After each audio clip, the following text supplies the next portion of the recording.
अस्सलामुअलैकुम। आज की वीडियो में मैं आपको बताऊंगा कि ये मैंने 10 बाई 14 का जो फ्रेम बनवाया अपना पूरा केज मास्टर केज, इस पर मेरी कॉस्ट क्या आई है, टोटल कॉस्ट बताऊंगा, वो गलतियां बताऊंगा जो मैंने की है और आप लोगों ने नहीं करनी जब आप ये केज बनवाएं, ताकि आपका पैसा टाइम सब कुछ बचे।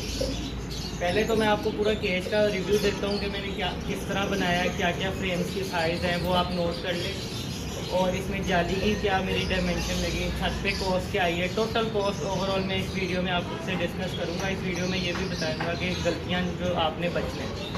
सबसे पहले ये एक जाल है जिसकी पैमाइश अगर देखी जाए तो ये 10 बाई 10 का एक फ्रेम बनवाया है, जिसके अंदर सिर्फ एक केज बनवाया है। ठीक है, जब आप इस केज के अंदर आएंगे तो इसके अंदर ये जो नीचे वाले पार्टीशन है ना, जो स्लैब का पूरा केज बनेंगे, ये पहले की बने हुए केज। मैंने सोचा कि मैं इनके ऊपर जो है ना तोतों का और कबूतरों का सेटअप बनाऊं, तो उसके लिए मैंने फिर एक ये केज बनवाया जो जिसकी हाइट जो है ना इस पूरे फ्रेम की यहाँ तक अगर देखा जाए तो ये तकरीबन यहाँ से यहाँ तक 10 फुट के आसपास है, 9-10 फुट, और इसकी हाइट देखी जाए तो ये 6 फुट ऊपर है।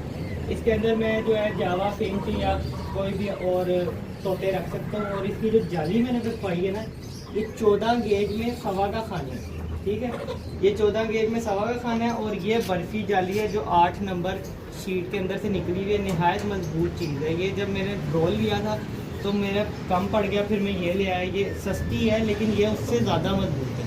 खूबसूरती में ये देखा जाए तो ज़्यादा है, और अगर जो पैसों की बचत में अगर देखा जाए तो ये मजबूत भी है और पायदार भी है। ठीक है, ये एक फ्रेम हो गया।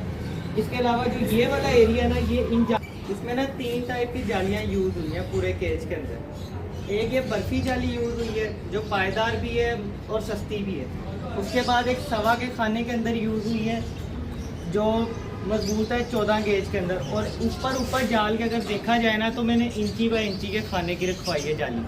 ऊपर जितने जाल में लगी है वो इंच वाली है और ये सवा का खाना। और कुछ जगह मैंने ये बर्फ़ी रखवा दी थी क्योंकि जाले के रोल कम पड़ गए थे। अब मैं आपको बताता हूँ इसकी छत पे क्या लगा हुआ है। छत पे जो आप देखें ये चीज़ है, ये हीट रिफ्लेक्टर है। ये हीट को अंदर नहीं आने देता। ये आधी का जो है ना इसका मोटाई है, आधी इंच, और ये मुझे 45 रुपीज़ पर स्क्वायर फुट मिली है। तो टोटल जो मेरी छत पे ये लगी है ना, सिर्फ ये 6300 रुपये में लगी है। और उसके अलावा जो ऊपर प्लास्टिक की शीट डली है वो 60% तक हीट को कंट्रोल करती है। ये लाहौर LOS पे रोड है, वो सीमेंट शीट को भी डील करते हैं, तो उनसे मैं जाके लेके आया था। 6000 रुपये की एक शीट, 24,000 रुपये की छत की शीटें लगी हैं, और 500 का उसका जो रेंट घर आने का किराया। इसके अलावा एक तो मेरा ये हॉल हो गया जिधर मैंने इन फ्यूचर अगर मेरा प्लान हो कि मैंने पोर्शन वाइज केज रखे हैं तो मैं वो भी रख सकता हूँ इधर, और तोतों की कॉलोनियाँ भी लगा सकता हूँ, मुर्गियाँ भी बाहर खोल सकता हूँ। जो मेरा दिल करे उस तरह मैं उसको अपने हिसाब से सेट कर सकता हूँ। एक मेरा ये केज हो गया जिसका मैंने दरवाज़ा ये रखवाया हुआ है। ठीक है, इधर से तोतों को या कबूतरों को या जो भी जानवर इसमें रखता हूँ, फॉर एग्जांपल जावा फिंच रखता हूँ, तो वो इधर से मैं इनको दाना पानी करूँगा। ठीक है, और ये इसकी हाइट जो है 6.5 फुट है। सॉरी, मैंने पहले बोला 6 फुट है, ये 6.5 फुट हाइट है, और तकरीबन ये ऑलमोस्ट 8 फुट या 9 फुट इसकी लंबाई होगी, क्योंकि टोटल जाल की एंड तक लंबाई नोट करें ना तो 14 फुट बनती है। अब आइए मैं आपको इसके पीछे वाला जो मैंने सेपरेट कबूतरों के लिए बनवाया है वो मैं आपको दिखाता हूँ। इसके बाद कबूतरों का मैंने दरवाज़ा रखवाया है इस तरह से। उनका मैंने पोर्शन ही बिल्कुल सेपरेट कर दिया है, ताकि मैं अगर कबूतरों को डील करता हूँ तो अलहदा करूँ, मुर्गियों को या तोतों को करता हूँ तो अलहदा करूँ। कबूतरों का एक ये दरवाज़ा है। उसके अलावा एक ये ट्रैप डोर बनवाया है मैंने, क्योंकि मेरे पास रेसर पिजन है, तो रेसर पिजन के लिए ट्रैप डोर होता है। यहाँ से आप खोल दें तो कबूतर यहाँ से अंदर चले जाते हैं लेकिन बाहर नहीं आता। ठीक है, ये पेंट की वजह से थोड़ा सा हार्ड हो गए, उनको बाद में सेट कर लेंगे हम। ठीक है, अब यहाँ से अंदर आए तो ये एक दरवाज़ा है, इसके बाहर भी कुंडी है, अंदर भी कुंडी सेफ्टी के लिए रखवाई है।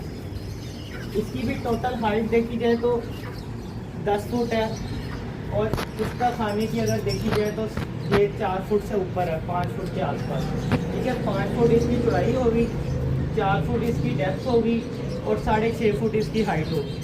तो और इस साइड पे मैंने सिर्फ ये बर्फी जाली लगवाई है, क्योंकि मुझे बर्फी जाली ज़्यादा मजबूत लगी है बनिस्बत इस जाली के, क्योंकि ये जाली जो है ना खुल जाती है बाद में ना ऐसा ऐसा जंग लगने की वजह से। और ये गली वाली साइड है, इधर का एक फ्रेम बना है और नीचे मेरे कबूतरों का सेटअप है, तो मैंने सोचा कि यहाँ से ही मैं उड़ान वाले ऊपर डाल दूँगा और ब्रीडिंग पेयर नीचे रखूँगा। इसके अलावा मैं आपको बताता हूँ, अब मैं आपको डिस्कस करता हूँ वो गलतियाँ जो मैंने की हैं और आपने नहीं करनी जब आप केज बनवाएं। ठीक है, सबसे पहली गलती ये है कि जब आपने इंतखाब करना है ना लोहे का, तो आपने कोशिश करनी है कि आप एंगल के अंदर डील करें, पाइप के अंदर डील ना करें। मैंने पाइप में बनवाया है, पाइप की खूबसूरती होती है, लचक इसके अंदर नहीं होती। जो एंगल होता है उसके अंदर थोड़ी सी लचक होती है, पाइप के अंदर लचक नहीं होती। इसका एक दो बेनिफिट है कि खूबसूरत है, लचक नहीं है, लेकिन जहाँ इसका खूबसूरती है वहाँ इसका नुकसान भी है। नुकसान ये है कि अगर इस पाइप के अंदर पानी चला जाता है ना, तो आपका केज ज़ीरो हो जाएगा, एक आधे साल में उतरना शुरू हो जाएगा, टूट के बेकार। पहली जो अब आपने वेल्डर से डील करना है ना, जब आपने उसको कहना है कि यार मैंने केज बनवाना है, मेरा आगे एस्टीमेट दो, उसको आपने डील करनी है कि यार तुमने जो पाइप की कटिंग करनी है ना, वो करनी है कलम की सूरत में, स्ट्रेट पाइप नहीं कट करना, उसको थोड़ा तिरछा काट के तिरछा वेल्ड करना है, ताकि उसकी जो आपस में कलम ऐसे वेल्ड हो ना, वो बिल्कुल ही उसके अंदर पानी की जगह ना हो। फिर एक तार आती है भराई वाली तार, उसको कहते हैं वेल्डर अपनी ज़ुबान में, उनको आपने कहना है कि भराई वाली तार से ना चारों साइडें तुमने भरनी है कि मुझे फील ना हो कि यहाँ पे एक सुराख भी है। अब मेरे कुछ एंगल हैं, अब ये देखें ना, इसके नीचे से देखा जाए तो ये सुराख है, यहाँ से भी सुराख है। अगर ऊपर से पानी जाता है तो ऊपर से भी इसके फ्रेम के अंदर पानी जाने का चांस है, साइडों से जाता है तो भी जाने का चांस है, कहीं से चिप आती है तो भी पानी जाने का चांस है। तो जगह जगह ना इस तरह सुराख मौजूद हैं। और बुराई भी उसने ना ऊपर और नीचे वाली साइड से की है, उसने अंदर वाली साइडों से नहीं की। जिस तरह ये पाइप है ना, तो इसके इस वाली साइड से भी उसको भराई करनी चाहिए, नीचे वाली साइड से भी भराई करनी चाहिए। उसने सिर्फ ऊपर और नीचे वाली साइड जो फ्रंट नज़र आते हैं ना, उधर से भराई करके वो चला गया। एक तो गलती ये है कि कोशिश करें कि एंगल में डील करें, एंगल में आपको ना मजबूती ज़्यादा, पायदारी ज़्यादा है। खूबसूरती को दफ़ा कराएं, खूबसूरती खैर है, अब बंदे की पायदारी होनी चाहिए। चीज़ कल को अगर बंदा उतार के लोहे के भाव भी बेचता है तो बिकने का कोई आधी अमाउंट तो एटलीस्ट आपकी पूरी हो जाए ना। तो खैर एक तो ये हो गया।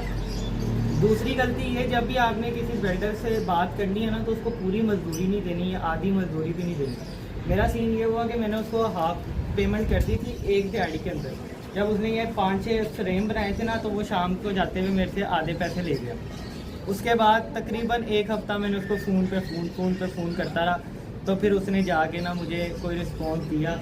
वो तो शुक्र है उसके औजार मेरी तरफ पड़े थे तो वो आ गया, वरना समझ लिया कि वो मुझे डबल रेट पे दिहाड़ी पड़नी थी, क्योंकि जो बाद वाले ने आना था उसने फिर मजबूरी का फ़ायदा उठाना था और मुझसे फिर ज़्यादा पैसों में फिर उससे मेरी डील होनी थी, क्योंकि ये तो उसने गल मार दिया था जो मारना। खैर अब इसके बाद पीछे की दीवार दिखाऊँ तो पीछे की दीवार पूरी प्लस्तर नहीं हुई। इसका मैंने एक सीन बनाया था, मैंने कोई भी कपड़ा लेके ना, आप बेडशीट ले लें, पुरानी कपड़ा ले लें, उसके ऊपर आपने ना पेंट वाले ब्रश से ना जो है ना सिर्फ सीमेंट का एक पानी सा बना लें और उसको पेंट कर दें। तो ये देखें कितनी प्यारी नीट दीवार बन गई है मेरी।